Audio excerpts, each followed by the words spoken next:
একবার শুধু কল্পনা করুন, আপনি দাঁড়িয়ে আছেন এক অন্তহীন জনসমুদ্রে। লক্ষ লক্ষ সাদা কাফন যেন ধারণ করেছে মানবসত্তা, আর তাদের সম্মিলিত কণ্ঠে প্রতিধ্বনিত হচ্ছে এক ঐশী সুর।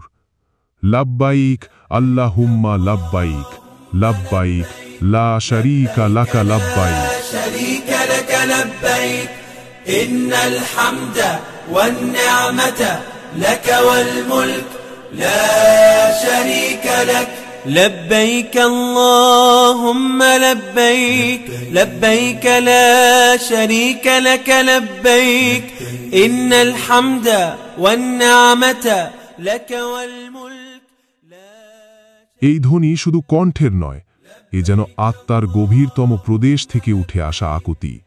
এ এক মিলনাতুর হৃদয়ের চিৎকার তার প্রভুর পানে। বিশ্বাস করুন, এ কোনো সাধারণ ভ্রমণ নয়, এ হলো হজ, এক পবিত্রতম যাত্রা, যেখানে প্রতিটি পদক্ষেপ মিশে থাকে ভালোবাসা আর আত্মসমর্পণে। মানুষ তার সৃষ্টিকর্তার আহ্বানে সাড়া দিয়ে তারই ঘরের পানে ছুটে চলে। এই যাত্রা শুধু শরীরের নয়, এ যে আত্মার অভিযাত্রা, হৃদয়ের গভীরতম অনুভূতির প্রকাশ।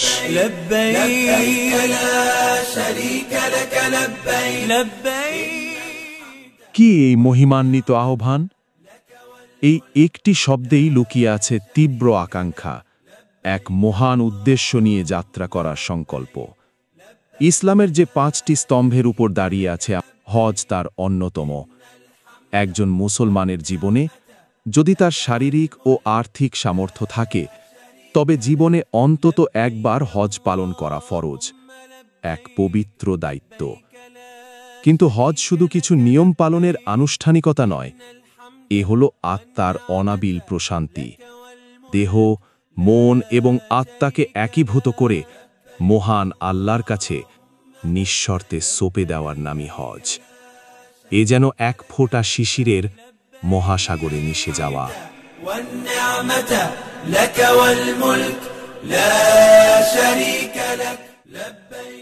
চাঁদের হিসাব ধরে চলা ইসলামী বর্ষপঞ্জির দ্বাদশ মাস জিলহজ। এই মাসেই পৃথিবী প্রত্যক্ষ করে হজের মহিমান্বিত মুহূর্তগুলো।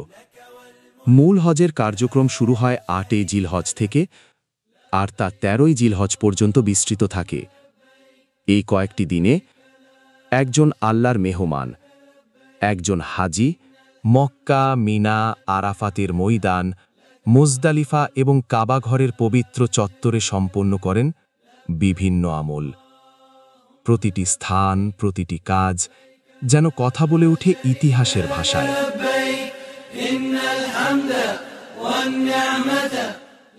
হজ হলো মানুষের অন্তরে তাকওয়া, আল্লাহভীতি ও ভালোবাসা জাগিয়ে তোলার এক অনন্য অনুশীলন। এখানে শেখা যায় বিনয় আর আত্মশুদ্ধির পাঠ।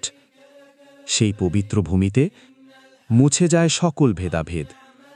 সেখানে নেই কোনো ধনী গরিবের ব্যবধান, নেই বাদশা বা ফকিরের পার্থক্য।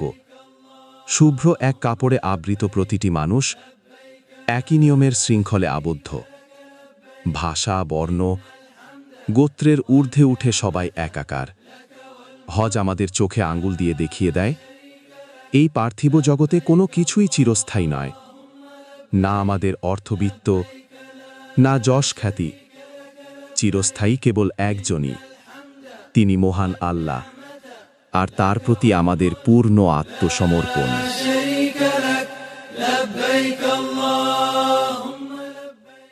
হজের প্রতিটি কাজের সাথে জড়িয়ে আছে হজরত ইব্রাহিম আলাইহিসালাম আর তার মহান পরিবারের ত্যাগের কথা। মহান আল্লাহর কঠিন নির্দেশে তিনি তার প্রিয় স্ত্রী হাজরা আলাইহাসালাম আর তার ছোট্ট দুধের বাচ্চা ইসমাইল আলাইহিসালামকে রেখে এসেছিলেন এক নির্জন, গরম মরুভূমিতে।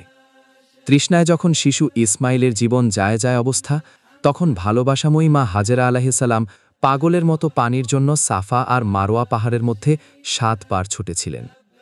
সে কি আকুতি, সে কি অসহায় অবস্থা! আল্লাহ সুবহানাহু ওয়া তাআলা তাদের এই সবর বা ধৈর্যের পুরস্কার দিলেন। মরুভূমির ভেতর থেকে বইয়ে দিলেন রহমতের ঝর্ণা, জমজম কুয়া। এরপর বাবা ইব্রাহিম আলাইহিসালাম আর ছেলে ইসমাইল আলাইহিসালাম মিলে তৈরি করলেন আল্লাহর ঘর, পবিত্র কাবা। যা আজ সারা দুনিয়ার কোটি কোটি মুসলমানের কিবলা, নামাজের কেন্দ্র। তারপর এলো সেই সবচেয়ে বড় পরীক্ষার সময়। স্বপ্নে আল্লাহর আদেশ পেয়ে ইব্রাহিম আলাইহিসসালাম তার কলিজার টুকরা আদরের ছেলে ইসমাইলকে আল্লাহর রাস্তায় কোরবানি দিতে রাজি হয়ে গেলেন। সে কি ঈমান, কি আল্লাহর প্রতি ভালোবাসা! মহান আল্লাহ তার এই বিশাল ত্যাগ কবুল করলেন, আর এই স্মৃতিকে সব সময়ের জন্য ধরে রাখলেন কোরবানির নিয়মের মাধ্যমে। এই ঐতিহাসিক ঘটনাগুলোই হাজিরা হজের সময় নিজেরা অনুভব করে, গভীর ভালোবাসার সাথে সেগুলো পালন করে। এ যেন এক জীবন্ত ইতিহাস, যা হাজিদের শিরায় শিরায় অনুভূত হয়। شريك لك لبيك اللهم لبيك لبيك ৮ জিলহজ, মক্কা থেকে মিনার দিকে যাওয়া, প্রস্তুতির প্রথম ধাপ। ৯ জিলহজ, আরাফাতের দিন, আরাফাতের বিশাল ময়দানে থাকা, এটাই হজের সবচেয়ে জরুরি কাজ। এখানে আল্লাহর রহমত ও ক্ষমা বর্ষিত হয়। ১০ জিলহজ, ঈদের দিন, মুজদালিফায় খোলা আকাশের নিচে রাত কাটানো, শয়তানকে পাথর মারা, আল্লাহর নামে পশু কুরবানি করা আর চুল কাটা ত্যাগের সবচেয়ে বড় প্রমাণ। ১১-১৩ জিলহজ, মিনা থেকে আবার শয়তানকে পাথর মারা আর বেশি বেশি আল্লাহকে স্মরণ করা। প্রত্যেকটা কাজ আমাদের মনে করিয়ে দেয় ত্যাগ কাকে বলে, ধৈর্য ধরা কতটা জরুরি, আল্লাহ শুকরিয়া জানানো কত সুন্দর, আর তার হুকুম মেনে চলার আনন্দ কত গভীর। شريك لك لبيك إن الحمد والنعمة لك والملك لا شريك لك আমাদের প্রিয় নবী হযরত মুহাম্মদ সাল্লাল্লাহু আলাইহি ওয়াসাল্লাম তার জীবনে মাত্র একবার মূল হজ করেছিলেন। সেটা ছিল তার জীবনের শেষ হজ, বিদায় হজ। ৬৩ বছর বয়সে হিজরি ১০ সালে তিনি এই হজ করেন। আর সেই হজে আরাফাতের ময়দানে দাঁড়িয়ে তিনি সবার জন্য একটা ঐতিহাসিক ভাষণ দিয়েছিলেন, যেটাকে বলা হয় বিদায় হজের ভাষণ। এটা ইতিহাসের একটা অমূল্য সম্পদ। সেই ভাষণে তিনি বলেছিলেন, ওহে মানুষেরা, তোমরা সবাই মন দিয়ে শোনো, জেনে রেখো তোমরা সবাই এক বাবা আদমের সন্তান। আরবের মানুষ অন্য দেশের মানুষের চেয়ে বড় নয়, অন্য দেশের মানুষও আরবের চেয়ে বড় নয়।